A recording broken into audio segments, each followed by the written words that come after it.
Welcome to the Love Lab podcast, a safe place to get real about sex. Whether you're a man, woman, single, or couple, this is the show for you. We are your hosts, Kevin Anthony and Céline Remy, and we are here to guide you to go from good to amazing in the bedroom and beyond. All right, welcome back to the Love Lab podcast. This is episode 195, and it's titled How to Build Your Dating Confidence with Robbie Kramer. So we're going to talk about a lot of things. Confidence is going to be a big piece of what we're talking about, but it's not the only thing we're going to cover because there's a bunch of other sort of interwoven ideas that go along with that. But, you know, one of the things that I see a lot when coaching men is they honestly lack confidence.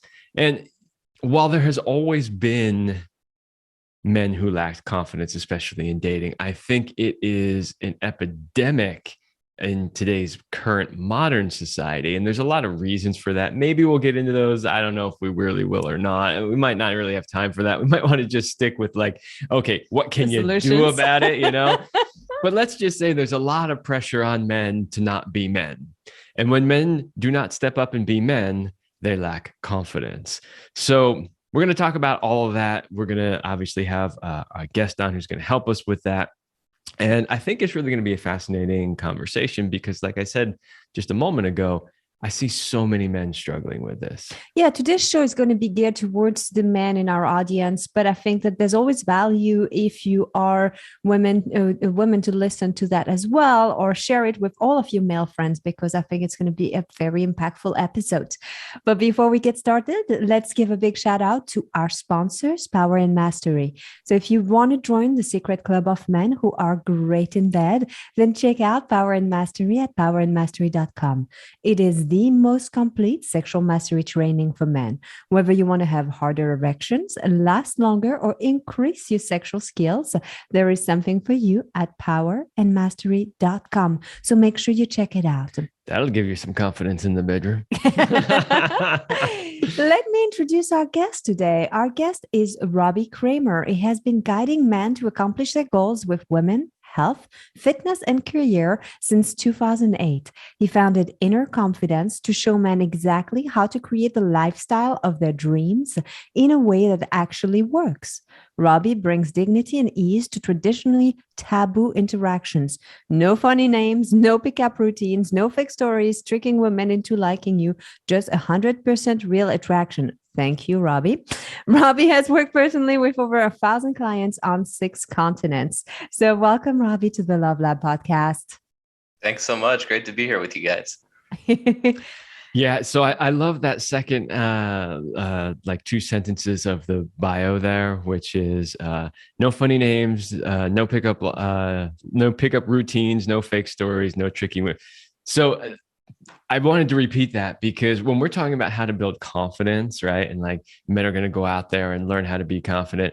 We're not talking about all of that stuff, all of that crap that gets perpetuated out there over and over and over again. So if that's what you thought you were going to get, nope. You're going to get stuff here.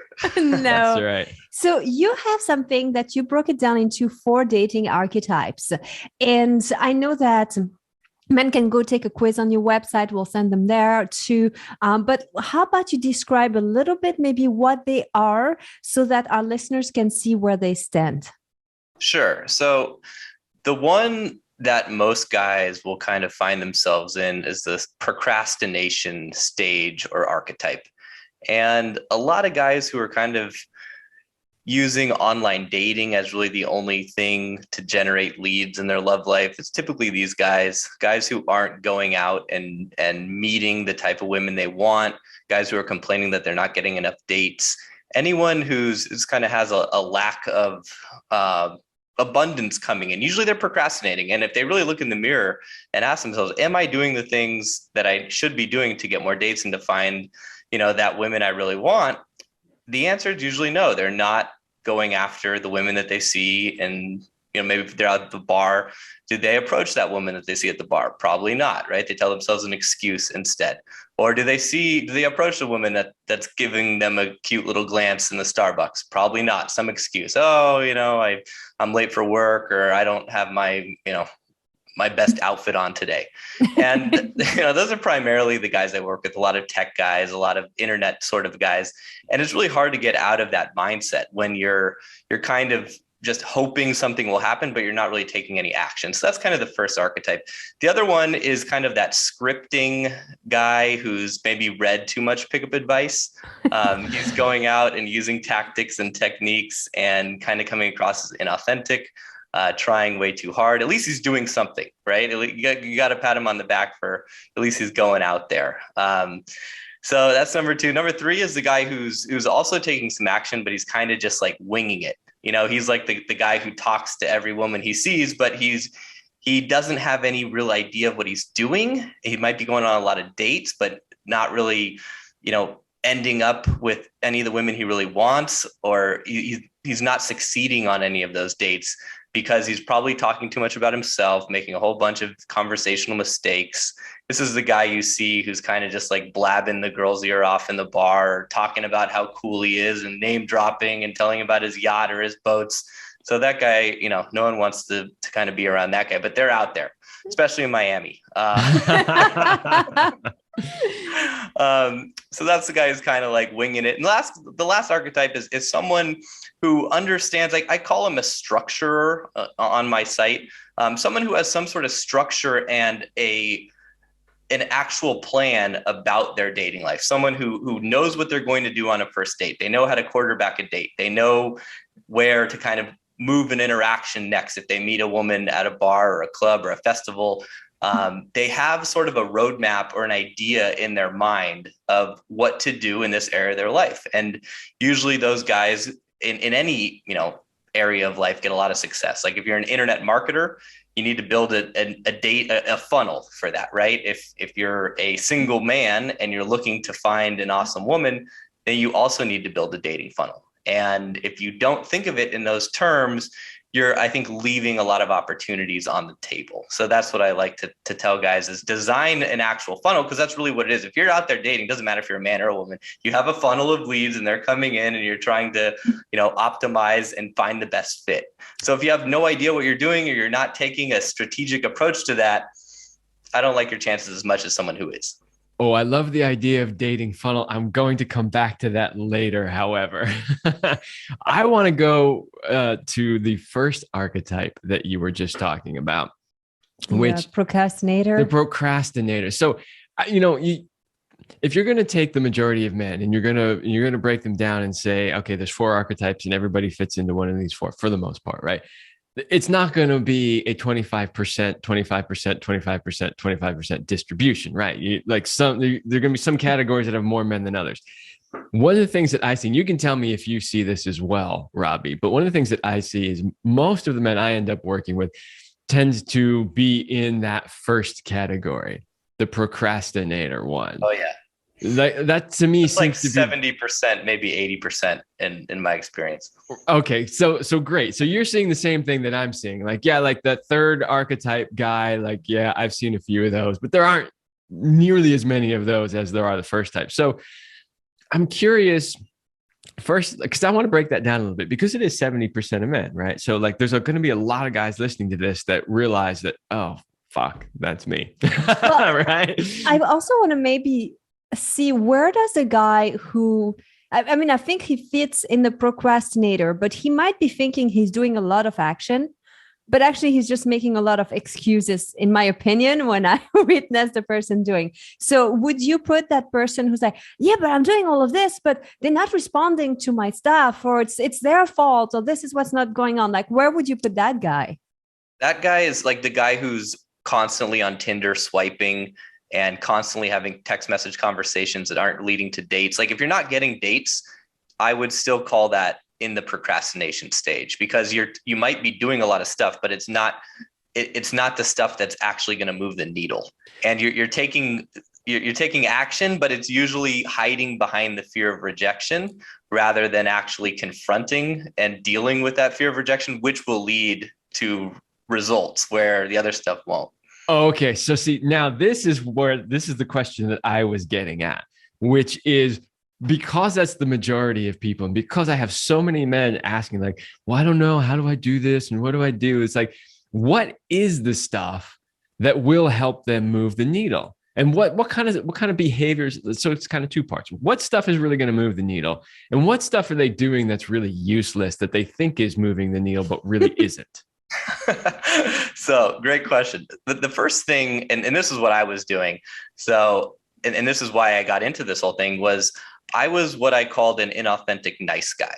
And what that meant was the way that I thought to attract women was to make extra copies of my homework in class and pass it out to the cute girls, or do favors for women, or hope that they would see me as a sexual, sort of man by just being nice. And it was inauthentically nice because I was trying to get sex, but what I was presenting wasn't like, here's my real authentic sexual self. I was terrified of actually telling a woman I was interested or sexually attracted to her. Not that I'm saying you should walk around the street and saying, I'm sexually attracted to you. No. Right? Might work occasionally. Might get a lot of slaps. But if I liked a girl, I would be like embarrassed about it. I wouldn't admit it a lot of the time. I missed out on so many opportunities in high school. I remember girls would write in my yearbook, like, I had such a big crush on you. I wish you would have done something. And I'm like, oh my God, I had a crush on her too, but I did nothing because of the fear of rejection. And that is so many guys and because of that fear of rejection, or that fear of that embarrassment of our attraction, that's kind of the better way to say it. We're embarrassed about our attraction. We don't know how to express our attraction in a way that is attractive, right? Either we wait until, we're deep in the friend zone and finally we have to admit that we're interested, and then the whole thing blows up, and that's tough ugly. To dig yourself out of that one.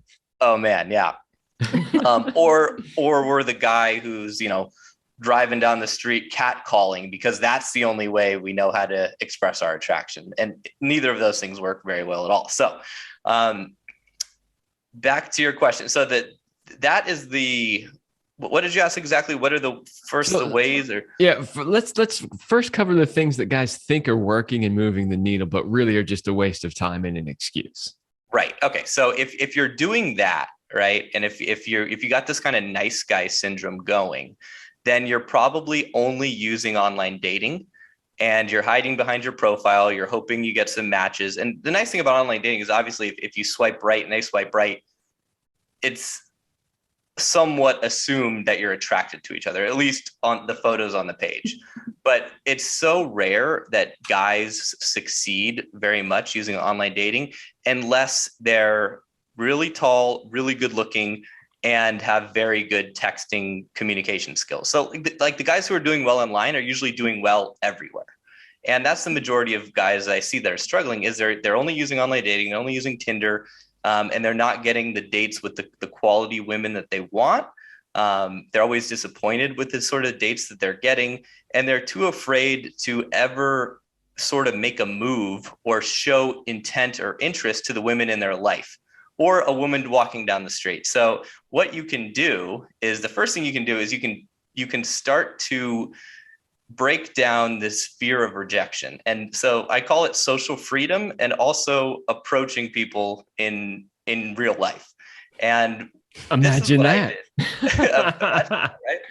Right? And this is what I did that really transformed my dating life. So at first I had this crazy fear that, strangers would judge me. They'd think I was, unattractive or weird or whatever. And so I had this sort of fear of just kind of being out socially and expressing myself. So to get over that, I did a bunch of silly exercises. Like I laid down on the sidewalk in a busy street until someone was like worried that I was dead or sick. I would like go up to a McDonald's and ask for discounts, crazy stuff like that. Just things that would make me feel awkward intentionally in public. I did another exercise where I talked to 100 people and as fast as I could, like just in a busy kind of like a Venice Beach, Santa Monica boardwalk area, just talk to as many people in the shortest amount of time I could. And I did all these things to kind of break down this fear of rejection, this social fear that I had. And then what I started doing was approaching women that I found attractive. And that was the hardest part, like walking up to a beautiful woman and just saying, hey, I think you're cute, and I'm going to run away now because I don't know what to say. That actually made a huge difference. And and I have a whole sort of series of steps that you can do to get over that approach anxiety. But that is the biggest thing that'll make a difference, is actually start approaching people that you're attracted to in real life. And you'd be shocked how easy it is to get a date, and the return on time versus what most guys are doing, which is, not really much using online dating. And I've got a whole elevator pitch on how to approach someone. I'm happy to share, but hopefully that answers your question. Yeah, it does. And, I'm really glad to see that you're giving advice to tell people to actually go out and participate in life and not sit behind a screen. Because right now, everything's being funneled towards the metaverse, right? Like this is where the push is, right? And my advice has always been to clients that I've coached is, there's nothing wrong with online dating, but, every date I've ever gotten pretty much has been because I went out and I just did stuff and I met people while I was doing stuff. Well, it's because you didn't really have option back then to do online dating. Tell the truth, Kevin. Date yourself a little bit. Are you saying I'm old? No, that's not what I said. Well, I will tell you this, that I did once build a profile because I thought I was going to try online, and it was I think it was like Yahoo dating or something. That's how old that is. No, but the point is, I love the fact that, yes, okay, use the technology because the technology is helpful, but also don't forget to go out and live life, do stuff, meet people, talk to people. The other point that you made that I really liked was that basically you're giving advice on how to get over that fear, because honestly, as a guy, it doesn't really matter. It doesn't matter how good looking you are, how much money you have, all of those things. If you're not in what we would kind of call an A-type personality, then walking straight up to a complete stranger, a woman who's beautiful, and asking her out is a very difficult thing for most men to do. It just is. Most guys will not do it. Yeah. 100%. Well, even, I'd speak to Navy SEALs I've coached who have been like, I would rather go into battle than walk up to that woman I find attractive. And obviously we get them over that very quickly, but that's a real fear. It's like a real primal fear that's built in. So, yeah, I mean, really, I would say that the only guy that's consistently going up there is that third archetype that you described. Like, he's the guy that's consistently going up and asking every time, right? Other than that, probably everybody else is struggling with that same thing of like, ooh, how do I go ask her? What do I do? So I wanted to ask you, because it's kind of connected with what you were sharing here. What do you have to say to those who aren't attracted to the women they're dating, and in a way it's because they're settling, right? And think they can't get a date with the women that they truly want? And, I kind of see some self-sabotage pattern. And this is something that was going on with a client of mine, but I'm curious about your opinion on what do you do? He's telling me, well, I end up dating these women, but I really want to be dating that woman over there, but it's not happening. She's like, everybody's telling me that she's out of my league. And I'm like, what the fuck? What the fuck is that? Like, it's crazy thinking.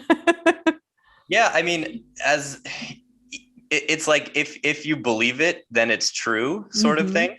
I mean, I used to have that too. I used to sort of date women that I felt like I could get, but they weren't the ones I really wanted. So then I ended up feeling like I was settling in the relationship, which ultimately ruined it for me, which was just a totally sabotaging, ridiculous plan. But so many of us do that, right? It's like, there's the people we think we want, but we really, I don't think we can get them. So I'll just settle for this person and then break up with them later and just do the same thing over.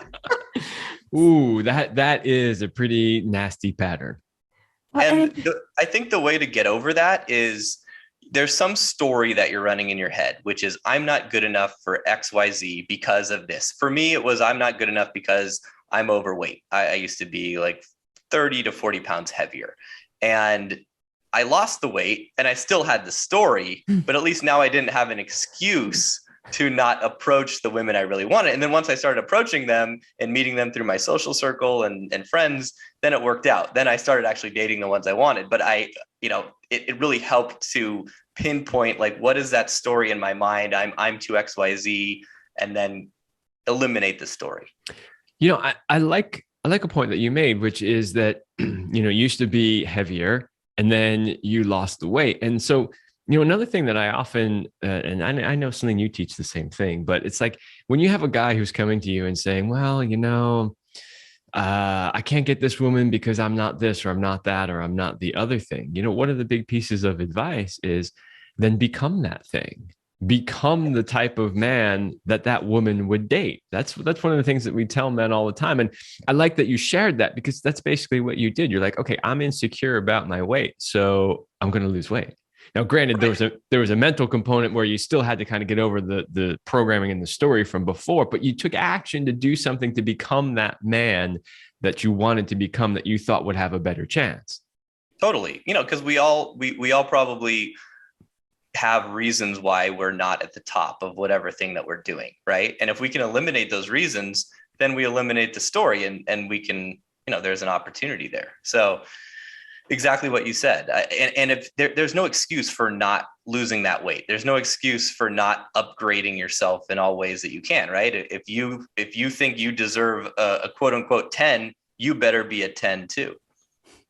I'm curious, what did you learn from your social experiment of laying down the street and stuff? Like, were you surprised by how people responded, or how little they truly care, if that's what happened, or how much they care? Like, what did you find? Well, what was really interesting for me was, people didn't care. They were everyone's too busy worrying about themselves to really care about you. And all the anxiety and fear after doing these sort of things, approaching women, doing things to make yourself embarrassed, it transforms from anxiety to excitement. And you actually get excited to do it. Like, after approaching about 30 to 50 women, I had tons of anxiety in my body. Every time I would do it, I'd walk up, I'd be sweating. My words would not, blabbermouth, whatever. And then once I kind of did like 50 in a pretty short period of time, like it took me maybe like a week to do 50, and I was doing it consistently every day, it started feeling like an excitement versus anxiety. Like, you're excited to get on a roller coaster if you've been on some roller coasters before. You're scared to death if you've never been on one as a little kid. And that's what transforms. And that makes a huge difference, because now the nonverbal communication is one of someone who's confident, having fun, expressing those good emotions versus expressing those anxious, not so good ones. Well, it's interesting you mentioning that, because remember, we had Michelle the other day on our show with her book Out of Touch. And in it, she did mention that most people mistake feeling anxious for being in love. Those feelings that we feel at first are very similar to anxiety, but you can reframe them. Like, remember the climber who was calling it pre-joy rather, rather than pain and suffering, he was calling it pre-joy. So there's ways around to retrain your mind, but it's funny you mentioning that, because in a sense, you were still having some of the similar emotional response or bodily response, but rather than being like, I'm frozen by this anxiety, this holds me back from doing anything I can, to like, well, this is kind of exciting to have this anxiety but still move forward. So it's just fascinating what we can do once we set our mind to it. Yeah, it really is. Like, fear is a huge motivator. It could also be a huge, stopping thing. But if you let it stop you, then you do. But there's ways to really manage that. Like, if you're totally afraid to, like, if you're listening to this and the next time you see a cute girl, walk over and just say, hey, I think you're really cute. I'm going to run away now, and run away. Right? If you think you can do that and that'd be fun, then great. If you think you can do that and you go out and you realize, I can't do that, that's way too terrifying, just instead of doing that, next time you see a beautiful woman, just position yourself in a position where you could talk to her, but give yourself permission to not talk to her. Because I'm sure we can do that. And that's kind of a very important thing. Because if you're going to talk to someone, you want to be in a good position. and you want to have good body language, and you want that communication to be confident versus not. So positioning is very important when it comes to approaching people. So that's a great step that people can do to practice if they have a lot of anxiety that's stopping them in the first place. Do you have another thing too that they can say? As the women, I'm going to say that having people coming to you and say, "Oh, you're beautiful, you're beautiful." Annoying. I heard it many times. I kind of was like, okay, do you have something more original? Because, it gets boring. If you are somebody who's considered beautiful, trust me, it's like kind of annoying after a while. So I'm putting you on the spot here, Robbie. I'm like, do you have I'm glad you else? asked. I'm really glad you asked. So yes, I tell my clients that if you're going to approach someone on the street or in a Starbucks or in a venue where it's not socially acceptable to approach, then you really need a reason why you're doing it, right? Like if someone's at a bar or a festival and it's a social environment, you can just walk up to them and say, "Hey, how's your night going?" That's totally fine, right? But if you're going to run after someone walking down the sidewalk in New York City who's booking it going to work, you can't just ask them like, "Hey, do you know where the Starbucks is?" They're going to go check your phone, asshole. Like, why are you talking? Right? Especially if you're in New York, that's exactly what they'll say. Yeah. So my strategy when it comes to approaching women in that sort of environment is to be flirty and also direct. Because first, you only have half a second for her to realize, like, is this a homeless person? Are they begging? Are they trying to get me to stand up for, save the whales? Like, what do they want? And what do they want? That's what we all want to know. What do they want? And are they dangerous? Those are kind of the two questions you're asking yourself, right? So what I tell guys is you need to quickly explain what you're doing and show her that you have social awareness. Because if you have no social awareness, then people are going to think you're crazy. So what I usually do is I use a flirty sort of direct, honest, it's not even a line. It's just kind of calling out what I'm doing. I'll say, "Hey, I saw you and I had to risk embarrassing the hell out of myself to meet you. You look super busy. You're like totally walking fast. I'm in a rush too. I got to go to a meeting. How about this? I'd love to stay and chat. Obviously, no time. Give me your number. If you don't like me, give me a fake one." I love that. See, I love that. This is what's awesome, Robbie. I hope everybody wrote it down. Please rewind. Luckily, it's on a podcast. Rewind, write it down. Then it becomes a pickup line, though. And you even gave her permission to give you a fake one. So if you get home and it's a fake one, you can't be mad at her. Exactly. Okay. Yeah, it is a line. It's definitely a line, but no one's going to ever call you out on using it as a line because it's not like a cheesy line or anything. Like, you're just basically being honest and telling her what you're doing. Are your legs tired? Because you've been running through my mind all night. Oh, Kevin. Well, that's what we think of. Space pants? Because that ass is out of this world. Oh boy, we should do a whole episode just on bad pickup lines. Okay. Is there anything you wanted to add to that last bit? Because I think you were going to say one more thing.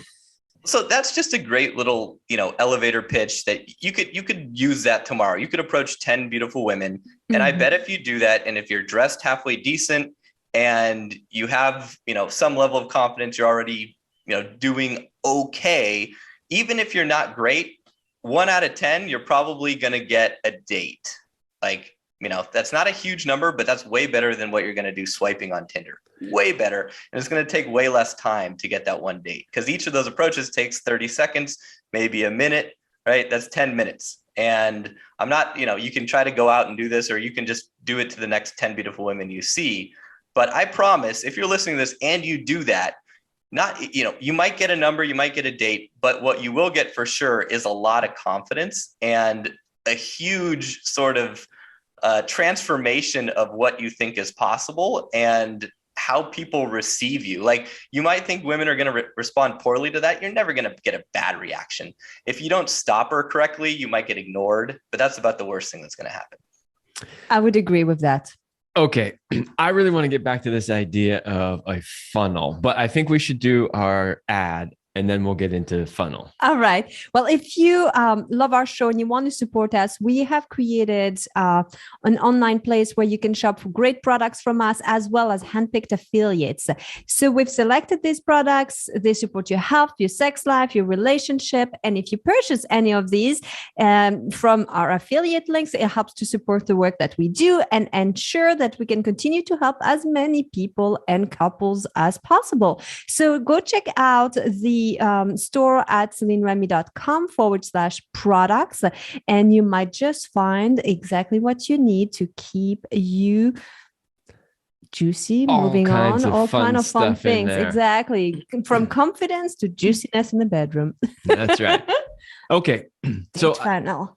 At the beginning of this interview, you mentioned this idea of a funnel. Now, people that aren't online marketers or don't run their own business and don't understand what a funnel is, basically what it means is rather than having only one source of input into your machine, you've got multiple sources. So you think of it like a funnel, right? A funnel takes a big wide amount of something and focuses it into a small amount of something, right? So I've never actually thought about applying that theory into dating, but obviously you have. I think this could be extremely valuable for listeners to reframe how they think about how they meet people. So, because that's always the thing, people are, well, I don't know how to meet people. Okay, well, now you're going to explain to them what is a dating funnel, what kind of things would be in it, how would they possibly create one? Sure. So there's really going to be 4 of those inputs. And I love your way of describing a funnel. I'm glad you didn't ask me, because I'm going to funnel, like put water in it, it goes small. But yeah, so there's going to be like 4 main ways that women are going to come into your life as a man who's obviously dating. So the first way is through your social circle or your friends, your family, people you already know. And that's the best way to meet someone, right? Like, because you have that third party validation, right? Like if I say to, Céline, my buddy Kevin, he's the man, you're probably, and you think I'm cool, Kevin's in, right? There's no better way to like. He's in, all right. Hopefully I will be tonight. So that's the best way. And most people who don't have a really active dating life, it's partly due because their social circle isn't bringing in a lot of leads. Either their friends are all married, or they don't go out, or they just don't have a lot of like rainmakers in their social circle. So that's a big part of the process, is surround yourself with friends, wingmen, if you're a guy, other people who are single and active and doing cool stuff, because then you're going to meet people organically through that social circle, which is the best way. The next way, which I would recommend, is what we just talked about, which is going out and talking to people in real life. So going to social events and having the courage to approach the people you find attractive, right? Because they're not going to approach you very often unless you're Brad Pitt. And even then, they're still probably not going to approach you, right? So you have to, that's really where the rubber meets the road, because you don't have to have a social circle that's kicking ass, because any guy can do this. It doesn't matter, how tall you are or what you look like, you can go and do this. There's nothing stopping you. So you can do that in social environments, which is, like I said, bars, clubs, festivals, places where it's normal to meet people. But some people are more introverted and they don't like those sorts of things. And if that's you, then you're kind of stuck to the grocery store, walking down the sidewalk, Starbucks, and the sort of like daytime venues I was talking about. You can use that elevator pitch I mentioned. And then you have online dating. That's kind of like so there's meeting people in social events. There's meeting people in non-social events, approaching them.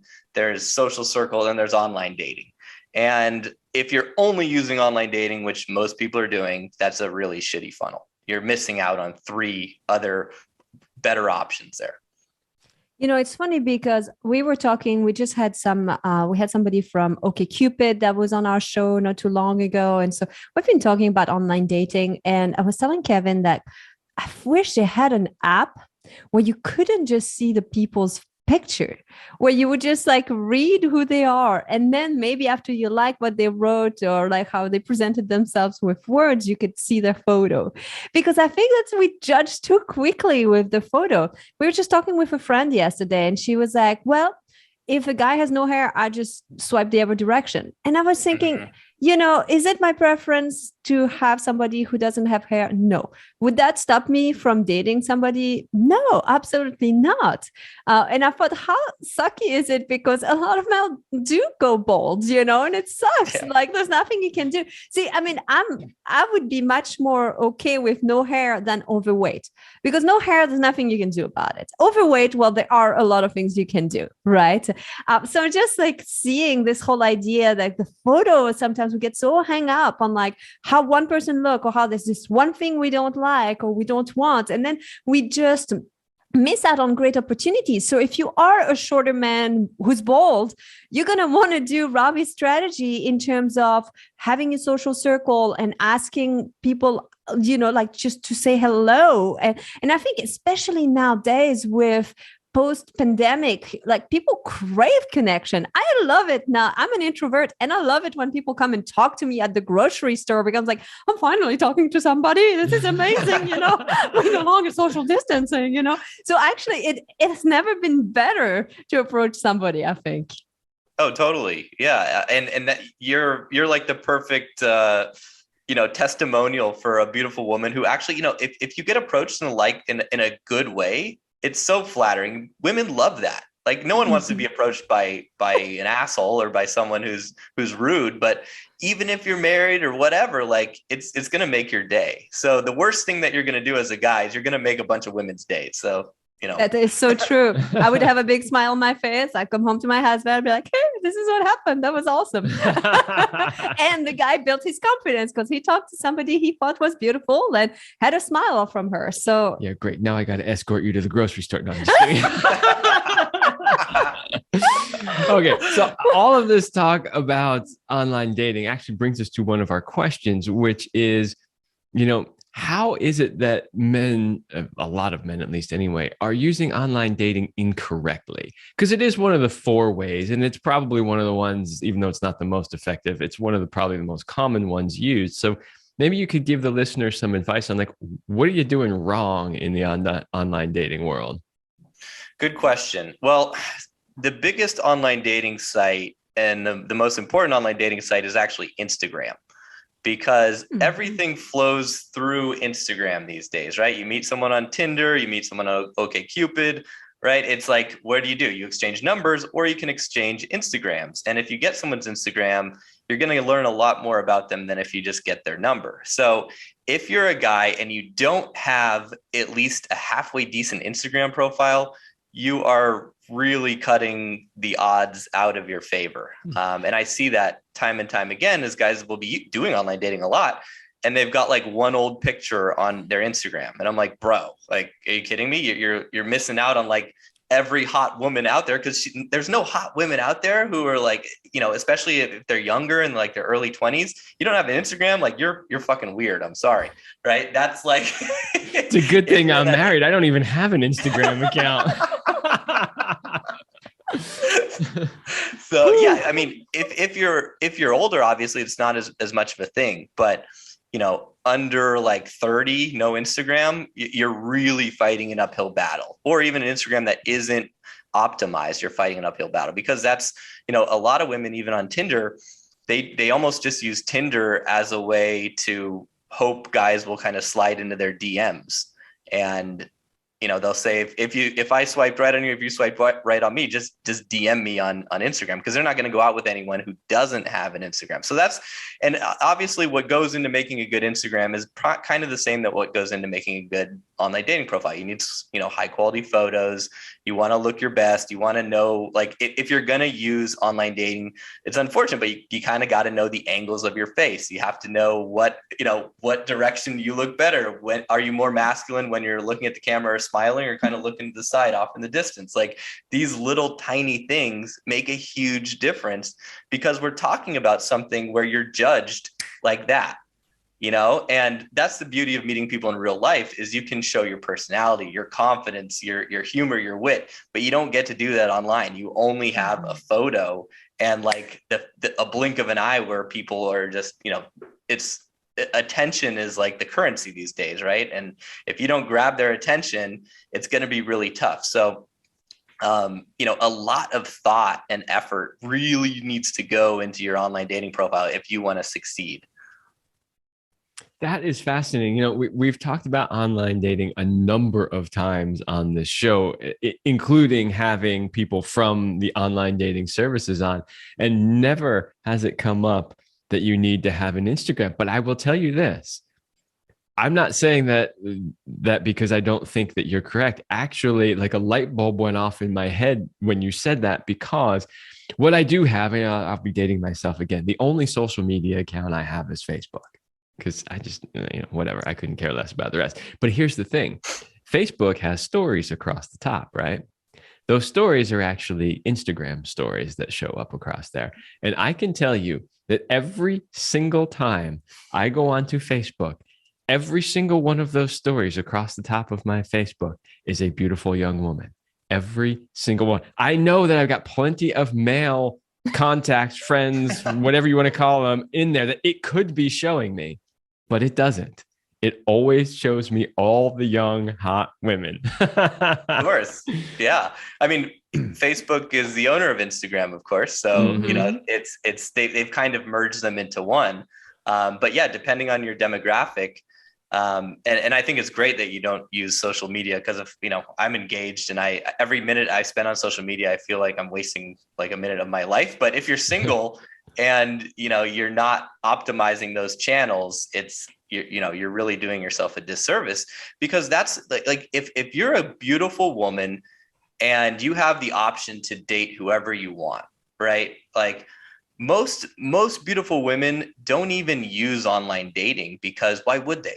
They meet so many cool, like awesome dudes through their social circle or through just in real life, that for them to resort to online dating, it's very for a really short period of time, usually right after they've gone through a breakup, where their grandma says, you should get on J-Date. You meet a nice Jewish boy, you just get out of that relationship. And that's literally how I met. I've dated a lot of women, but the one that I found online who was like really beautiful was that exact scenario, where she was only on J-Date. I'm Jewish. She was only on J-Date for like a week. She went on like 3 other dates. She's like, all these guys are lame. And then we met and that was it. And, we were dating, and she was off the platform. So, if you're really looking for, the top quality women, just know that they don't need to use online dating. They're only using it for validation. They've got a profile, they'll read the messages, and they'll feel good that they're getting messaged. And it's like, oh, yay, validation. This is great. But will they go on a date? Like, are they going to say yes to your date? Maybe they'll say yes. But if they have a date lined up with you or with another guy that they've met in real life, they're definitely going to meet that guy in real life over the guy they met online, because the guy you met online, you just don't know nearly as much about that guy. And, Céline, you could, refute or back me up on that. Like, that's kind of what I've heard from most beautiful women on how they approach it. I would agree. Like, some of our friends too are dating, and they are beautiful women. And there's also this terrible thing for being online when you consider beautiful. Is like, some of them, she was getting like over 100 messages in a day, and she's like, it's just too overwhelming, like there's just too much. So for sure you'll stand out if you do something different and just don't go the same direction that everybody is always going. So I kind of want to wrap this up a little bit. There's been so many awesome advice and action steps that people can take, from forcing yourself to take action on things that you think are scary, whatever that is, that are uncomfortable, just to learn. Some of the things that you do a lot too, and when you go to some different like sex parties or events that are like tantra things, you learn to say no, and you go around the room and you have to always say no. And people ask you, can I touch your hair? No, thank you. To learn that it's okay to say no, And what you learn is that the more you say no, the easier it will become, so that when you aren't in that playtime and somebody comes like, can I play with you? And you're like, I don't feel like it. It's like, no, thank you. And you move on. Well, and that exercise teaches two things. So one, it's empowering you to say no if you're not a no, but it's also teaching the other people to be okay when somebody says no to you. That has nothing to do with you. It's just not the right timing. Which is a little bit more like what we've been discussing, right? Like if you're going to be a guy and you're lacking confidence, you got to get okay with the fact that some women are just going to say no. Of course. For whatever reason. They didn't like the color of your shirt, like whatever, you know? They're menstruating that day. Yeah. They're like, don't talk to me. They didn't have their morning coffee yet, you know, like whatever it is. There's so much power in no. You know, I actually read a really good sales book recently. It was called Start with No. And, you know, sales, dating, it's very similar. We're talking about funnels and all that stuff. So I highly recommend that book for anyone, whether they're in sales or not, because everything is sales. But it's start with no. It's literally start with a no, because people who are like, hey, can you do this XYZ? Everyone's like, no. Right. But if you get them to start with a no, it can be, you know, a lot easier to then get to a yes. That's good. So practice the no's, do the crazy things you're afraid of. Don't be afraid to like put yourself out there. Revamp your Instagram. Create a funnel. Create a funnel. Is there anything, I know that you had a few, I want to address maybe quickly around the texting tips, because you were saying that guys really make big mistakes when it comes to texting. Since we live in this technology world, what do you have to say about that? How to avoid some of the biggest mistakes when it comes to texting? Great question. So the biggest mistake guys make with texting or any sort of online communication, this is obviously online dating in a nutshell, it's just messaging back and forth, is when they do get the contact info of a woman that they're really interested in, is they over communicate. And they kill all the mystery. They kill all the desire. They're constantly messaging them like all day, every day. How you doing? Like conversations that would work face to face don't work through messaging very well. Like when you ask someone how you doing over text, it's kind of annoying. Like, I'm good. How about you? It's like, you're really going to type that out? It's annoying. Right? It's so true.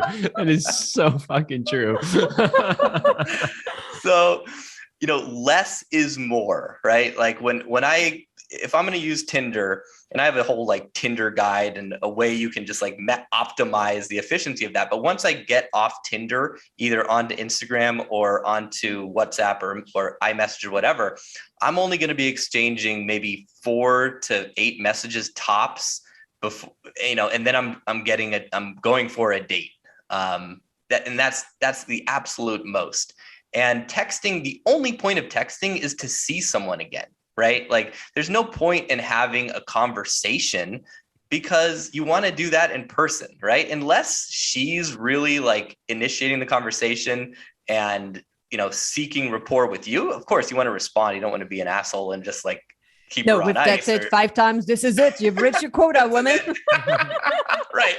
You don't want to be a robot, of course, but less is more. And the way to tell is just look at do the bubble test, right? If the amount of text and the amount of messages is pretty equal, you're probably doing okay. But if there's a severe investment misbalance, either on one side or the other, the person who's investing more is more interested and probably too interested in losing the other party.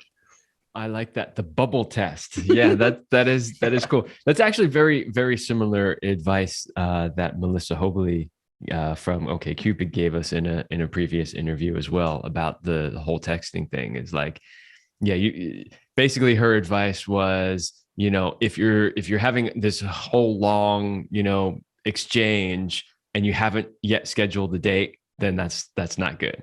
So yeah, exactly. So it's like a few back and forth to establish some rapport and maybe figure out some plans, and then you should be going for the date. Confirm the date. Yeah. Say when you pick her up, and that's that. Totally. Yeah. Awesome. So before we ask you our very last question, tell our listener where they can find more about you. And I know you said you have all these guides and things that they can get. So there's so much more. So where do they go? Sure. So if you go over to my website, it's innerconfidence.com, inner like INNER. confidence.com. And what I'd recommend is if you're struggling with texting or you're struggling with the messaging on Tinder, I have a texting guide. It basically solves all of these questions for you. It's just like literally go to the chapter. What message do I need to send? Okay. You can cut and paste a lot of this stuff. Not all, it's not like canned lines or anything, but it's super effective. Guys who use it, they're like, wow, I just solved that whole thing that was giving me so much stress. Because that's where most guys get stuck. So that's what I would recommend for any guy, regardless of kind of where you're at. Every guy can really improve their electronic communication. So yeah, find me on innerconfidence.com and love to help anyone out. Awesome. So we come to our very last question, Robbie. We want to know, what is your best sexual talent? Ooh, wasn't expecting this question. This is yes. Can I tell a little backstory to this? Sure. So I was at a sex party many years ago, maybe 2013, and my girlfriend at the time, we had tried to make her squirt before, but no such luck. I never really knew what I was doing with that. But we were with another couple and we were playing, and this guy just like, voila. And all of a sudden she was squirting like a fountain. And I was like, holy shit, like, how did you do that? And he literally showed me how to do it on his wife. And the technique was so like easy once he kind of like showed me what to do with my actual hand, where now I can get like, I don't know, I'd say 75% of women to squirt if I have the opportunity. So it's kind of a crowd favorite. Everyone loves a good squirting sort of show, whether they're having an orgasm or not. It's definitely one of the, like a cool parlor trick at a sex party. So it is a crowd pleaser. Oh my God, that's exactly what I was going to say, Kevin. That's a cool talent to have. See, now we're gonna have to have Robbie back on the show because people are like, I want to see the technique. Well, if you want to know the technique and how to do it, you can find it too at Sexual Mastery and powerandmastery.com for sure. But I'm sure Robbie has good things too. But yeah. That is awesome. Awesome, Robbie. Thank you so much for being here today with us and all the wonderful advice that you've shared. It's been such a great conversation. Yeah, guys, I love this interview. It's so much fun. Thanks so much. All right, everybody, that's all the time we have for this episode, and we will see you next week.